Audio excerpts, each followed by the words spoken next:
ያልተጠበቀው እጅግ አስገራሚ መሲ አሁንም ታሪክ መስራቱን ቀጥሏል። በዕለቱ ጨዋታ 3 እጅግ በጣም በሚያስደንቅ ሁኔታ ጎሎችን በማስቆጠር ሃትሪክ ሰርቷል። በዓለም ዋንጫ የመጀመሪያው መሲ ሃትሪክ በመስራት እጅግ በርካቶችን አስደንቋል።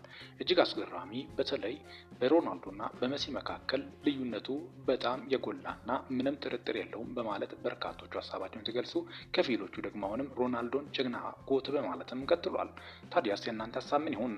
ሮናልዶ ከዲሞክራቲክ ሪፐብሊክ ኮንጎ ጋር በነበረው ጨዋታ ምንም ግብ ሳያስቆጥር ቦታም አልፎም ደግሞ ከዲሞክራቲክ ሪፐብሊክ ጋር አቻ ለአቻ መለያየታቸው በርካቶችን ዓለምን ያነጋገረ ክስተት ሆኗል። ታዲያስ ሊዮኔል መሲ ከዚህ በፊት እንግዲህ ሙሉ ፐርፎርማንሱ ዓለምን አስገርመዋል። ጎል ብቻ ሳይሆን ሙሉ ክለቡን ሙሉ ቡድኑን በጣም በሚያስደንቅ ሁኔታ በተጫወተባቸው በተለይ በላሊጋ ቆይታ አልፎ ደግሞ በአሜሪካ ኢንተር ማያሚ ላይ በሚጫወትባቸው ጨዋታዎች ላይ ክለቡን አዝሎ አልፎም ደግሞ ብሔራዊ ቡድኑን በጀርባ ተሸክሞ ለዋንጫ ያበቃው ጀግና ነው በማለትም ነው መሲ ሙሉ ሜዳውን ይቆጣጠራል በማለት ኳስ ተንታኞች ሀሳባቸውን ሲገልጹም ተስተውሏል። የእናንተ ሀሳብስ ምን ይመስላል? ሮናልዶ በዛሬው ጨዋታ አላስቆጠረም፣ መሲ ግን ሃትሪክ ሰርቷል። ሊዮኔል መሲ ቦኖሊዮ። ሚኪ ዳቡርን ፎን ሰብስክራይብ በማድረግ ወቅታዊና አጫጭር መረጃ አገኙ። ሰላም ቆዩልኝ።